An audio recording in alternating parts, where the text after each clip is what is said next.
वडोदरा महानगर पालिका की कच्ची कामगिरी को उजागर करते हुए शहर के इलोरा पार्क विस्तार में बिन मौसम बारिश के साथ गहरा गड्ढा निर्माण हुआ था।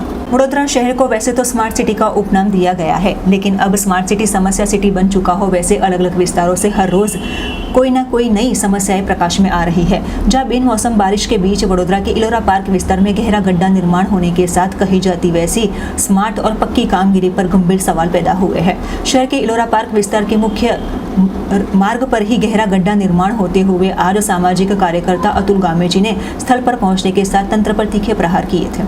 वडोदरा शहरનો આ ઇલોરા પાર્કનો મુખ્ય રોડ છે અને મુખ્ય રોડ પર વચ્ચોવચ્ચ મસ્ત મોટો ભૂવો પડ્યો છે। આ રોડ પર વાહનોની અવરજવર છે, નાગરિકોની અવરજવર છે, ત્યારે આ ભૂવો અત્યારે એક આપત્તિજનક થઈ ગયો છે।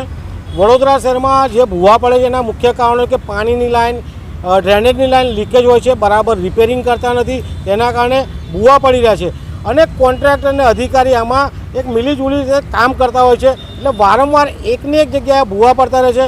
આજે જે ભૂવો પડ્યો છે નાગરિકોને પરેશાની થઈ રહી છે, તો વડોદરા શહેરના જાંબાજ કમિશનર સાહેબને વિનંતી છે કે આ જે ભૂવા પડે છે તેના માટે જે કોન્ટ્રાક્ટર જવાબદાર હોય તેની સામે પગલાં ભરે તેવી અમારી માંગ છે।